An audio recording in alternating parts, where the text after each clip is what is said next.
Einen wunderschönen guten Tag, meine Lieben. Herzlich willkommen zurück. Ich freue mich, dass ihr wieder einschaltet. Heute sprechen wir über das Thema Audiospots im Podcast-Marketing-Umfeld und wie Marken dadurch sichtbar werden. Doch bevor wir starten bzw. ins Thema einsteigen, möchte ich ganz gerne erstmal unsere Live-Zuschauer begrüßen.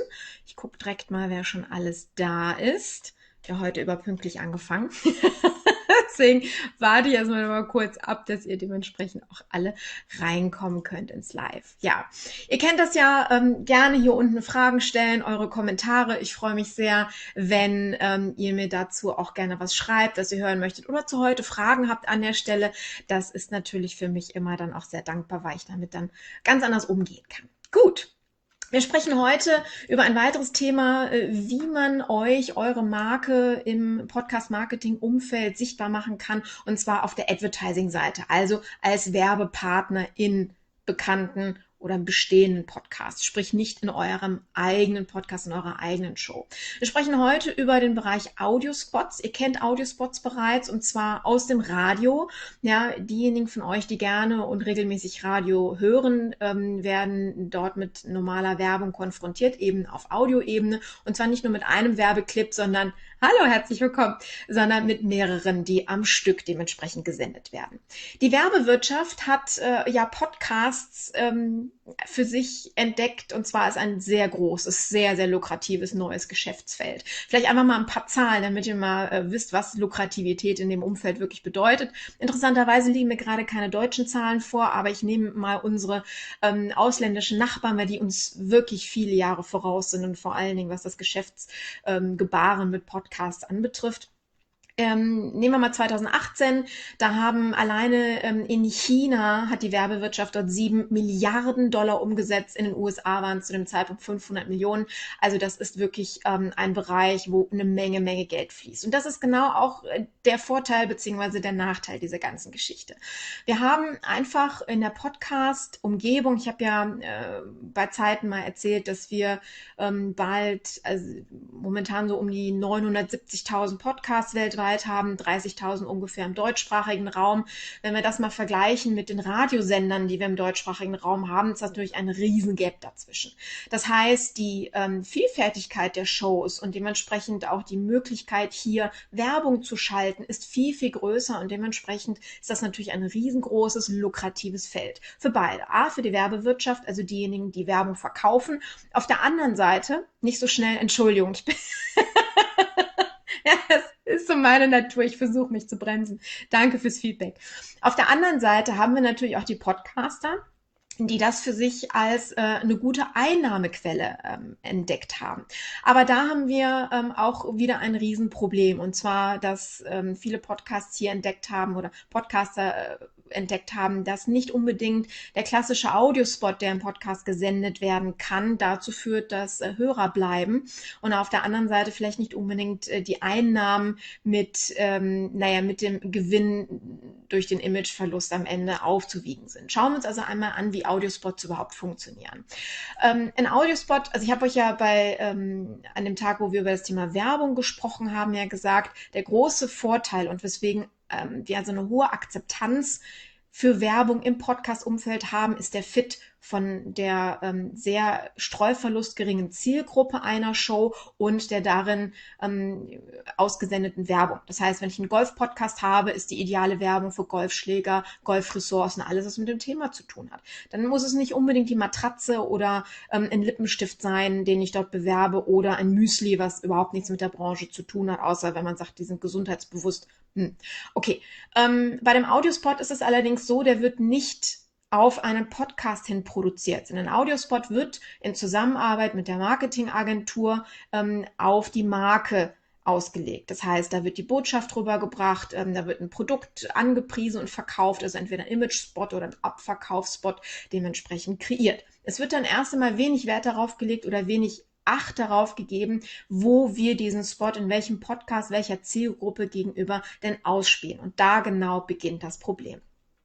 Denn das, was das Podcast-Umfeld so wertvoll macht, ist ja wirklich die ja mittlerweile ja schon fast intime Beziehung zum Host einer Show. Also wahre Fans, die lieben ihren Host, wenn der eine oder andere Podcast, der sogar Live-Sessions anbietet oder Podcast-Treffen anbietet, werden die sehr, sehr gerne angenommen, wenn man so ähnlich wie bei großen Größen des aus dem Moderationsbereich im deutschen Fernsehen, das oder auch überhaupt insgesamt im Fernsehen das hat, dass man dann eine große Fan- und Followerschaft genießt. Und wir vertrauen unseren Host. Wir lieben die, ja, wenn wir es so weit treiben wollen, sogar wir verbringen gerne unsere Freizeit mit diesen Personen. Und dementsprechend ist es hier schwierig, wenn nämlich in der Audio-Spot-Branche oder in der Werbebranche einfach diese Zeit nicht zur Verfügung steht. Wenn wir uns eine große Firma wie Coca-Cola angucken oder einen Autohersteller angucken, die haben nicht die Zeit, sich mit jedem Podcaster einzeln hinzusetzen und zu überlegen, okay, was ist deine Show, was ist dein Mehrwert, wie sieht deine Zielgruppe aus, wie arbeitest du hier, wie können der Spot bei dir richtig aussehen und platziert werden. Da sind wir nämlich im Bereich des Native Advertisings, da sprechen wir morgen drüber, wie das dann funktioniert und warum das wirklich, wirklich funktioniert im Podcast-Umfeld. Beim Audiospot sieht es eben anders aus. Da ist es so, dass ihr habt ja wahrscheinlich schon mal was von RSS-Feed gehört. Das ist also im Endeffekt die Datei, die durch von iTunes oder Spotify quasi durchgeleitet wird zu der App auf eurem Telefon, wenn ihr übers Handy hört. Und da werden die Daten quasi zur Verfügung gestellt, wo der Podcast, den ihr gerade oder die Episode, die ihr gerade hören wollt, wo die liegt und damit die Daten abgespielt werden können. Dieser Prozess wird von einem Ad-Server, also einem sogenannten Werbespot-Server unterbrochen.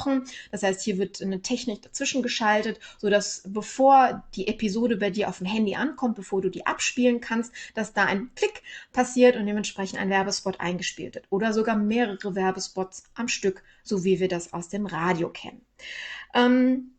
Es kann also im schlimmsten Fall passieren, dass du am Anfang oder am Ende einer Episode, also Werbung eingeblendet bekommst, die nichts mit dem Thema zu tun hat, was du dir eigentlich in diesem Podcast anhören willst. Und das vielleicht auch noch über mehrere Minuten hinweg, wenn wir nicht nur einen Spot, sondern mehrere Spots eingeblendet haben an der Stelle. Es gibt, wie ich gerade also auch schon kurz erwähnt habe, 2 Möglichkeiten, einen Audiospot in einer Podcast-Episode zu platzieren. Am Anfang, also bevor der Inhalt beginnt, der sogenannten Pre-Roll, oder am Ende einer Episode, der sogenannten End- oder Post-Roll. Je nachdem, mit wem man spricht, wird es anders bezeichnet. Naja, weil die Abbruchquote am Ende natürlich viel, viel größer ist und signifikant auch gemessen werden kann, dass ab einer bestimmten Zeit die Hörerraten einfach runtergehen, ist die Platzierung am Ende natürlich um einiges günstiger als am Anfang. Das ist ganz klar. Da man eben nicht weiß, wie lange wird Werbung eingeblendet und man den Anfang des Inhalts, auf den man ja wartet, nicht verpassen will, ist hier die Abbruchquote einfach sehr gering und dementsprechend ist die Platzierung hier in einem Podcast, in einer einzelnen Episode relativ teuer. Also wirklich relativ, wenn man das mit Fernsehen oder Radio vergleicht, heutzutage immer nur noch sehr, sehr günstig. Und das ist auch der Grund, warum sich viele darauf einlassen, also viele Firmen hier Werbung einschalten, also einfach den Kosten-Nutzen-Faktor sehen. Und jetzt kommen wir zum Thema Nutzen.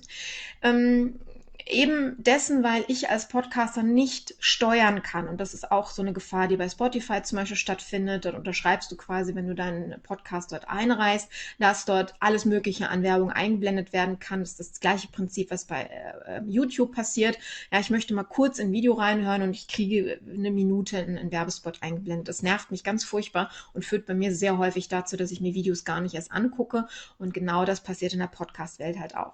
Irgendwann haben die Leute darauf keinen Bock mehr, unterbrochen zu werden, Werbung eingeblendet zu bekommen, die nichts mit dem Inhalt zu tun hat, den ich mir anhören will. Also nicht als wertvoll anerkannt wird. Ja, und das ist genau der wichtige Punkt an der Stelle. Schaut, dass Werbung einen Wert hat für den Hörer. Also wir haben einige Untersuchungen hier in Deutschland, auch auf die ich mich gerade mal beziehe, dass der Inhalt auch den Unterschied bei der Markenbekanntheit und der positiven Wahrnehmung hat. Klassische Abverkaufsspots, wo es also darum geht, wir haben ein neues Produkt und jetzt so viel günstiger, ja, 20% auf Tiernahrung oder eben nicht. Dementsprechend haben einen viel geringeren positiven Effekt, sagen wir es mal so verkompliziert ausgedrückt, als wenn ich auf reinen Image-Spot gehe, auf die reine Darstellung der Brand. Das ist eine ganz andere Geschichte. Solche Konzepte wie innerhalb von 20 Sekunden einen Markennamen so häufig wie nur irgendwie möglich zu wiederholen, wie wir das von einer Müsli-Marke kennen aus dem Radio, ist übrigens nicht das passende Konzept, um erfolgreich eine Brand im Hinterkopf eines Kunden zu verankern. Das führt eher dazu, dass ich mich lächerlich mache über diese Brand und im Supermarkt gar nicht mehr dran denke, wenn ich den anderen Müsli greife oder an ein ähnliches Produkt. Sachliche, auf die Marke ausgerichtete und vor allen Dingen sympathische Spots. Ja, also wenn ich ständig so einen Trommelwirbel habe und immer mit den Markennamen gesagt bekomme, hat das keinen Sympathiewert für mich. Wenn ich also jemanden Mehrwert biete, wenn ich vielleicht eine spannende Geschichte zu erzählen habe, wenn ich demjenigen etwas zum Schmunzeln mitgebe, also für denjenigen einen positiven Effekt erwirke, hat das langfristig auch einen positiveren Effekt auf die Sichtbarkeit und die Bekanntheit und das Hängenbleiben meiner Marke im Unterbewusstsein des Hörers. Ja, soviel zum Thema Audiospots im Podcast. Meine Favoriten sind es nicht. Ich empfehle es unseren Kunden an der Stelle nicht zu tun, auch wenn es viel, viel aufwendiger ist, mit Podcastern ins Gespräch zu gehen, beziehungsweise individualisierte Werbung zu machen. Doch das ist genau der Schlüssel in der Welt und im Umfeld. Das ist das Thema Personalisierung. Denn wie gesagt, wir sind mit den Podcastern sehr eng. Wir bauen eine Beziehung zu den Shows auf, die wir gerne hören. Und da muss dementsprechend auch alles passen. Ansonsten verlieren wir das Vertrauen zum Host, zur Show als Hörer, was am Ende des Tages beiden schadet. Der Werbewirtschaft, eigentlich dreien. Der Werbewirtschaft, dem Kunden, der werben will, und dem Podcaster selber, der dadurch Hörer verliert und vielleicht auch dadurch seine Kunden, die durch den Podcast eben auch Vertrauen zur Dienstleistungsmarke aufbauen sollen. Gut, das war's von mir zum Thema Audiospots und die Möglichkeit, dadurch sichtbar zu werden im Podcast und welche kleinen Fallen und Problemchen hier dadurch bestehen können. Ich hoffe, ihr hattet Spaß daran, habt ein bisschen was gelernt. Falls noch Fragen bestehen und ich die heute nicht beantwortet habe, seid ihr natürlich herzlich eingeladen, hier unten drunter immer noch eure Kommentare loszulassen. Auch gerne, wenn ihr ein weiteres Thema habt, eine Frage habt, auf die ich hier in den Lives eingehen kann, da freue ich mich natürlich drüber. Morgen sehen wir uns an dieser Stelle wieder um 18:30 Uhr und zwar zu dem Thema Native Advertising. Ich habe heute schon ganz kurz das mal anklingen lassen, dass es quasi das Gegenstück ist zum Audiospot. Und warum das so wahnsinnig gut in der Podcast-Welt funktioniert, gucken wir uns morgen an, worauf ihr achtet und wie auch Podcaster damit sehr, sehr gut Geld verdienen können, wenn sie es denn möchten, beziehungsweise eure Marken dort sehr gut Sichtbarkeit mitbekommen. Und freue mich darauf, wenn wir uns morgen an dieser Stelle wiedersehen. Eure Carmen, bis dann. Ciao, ciao.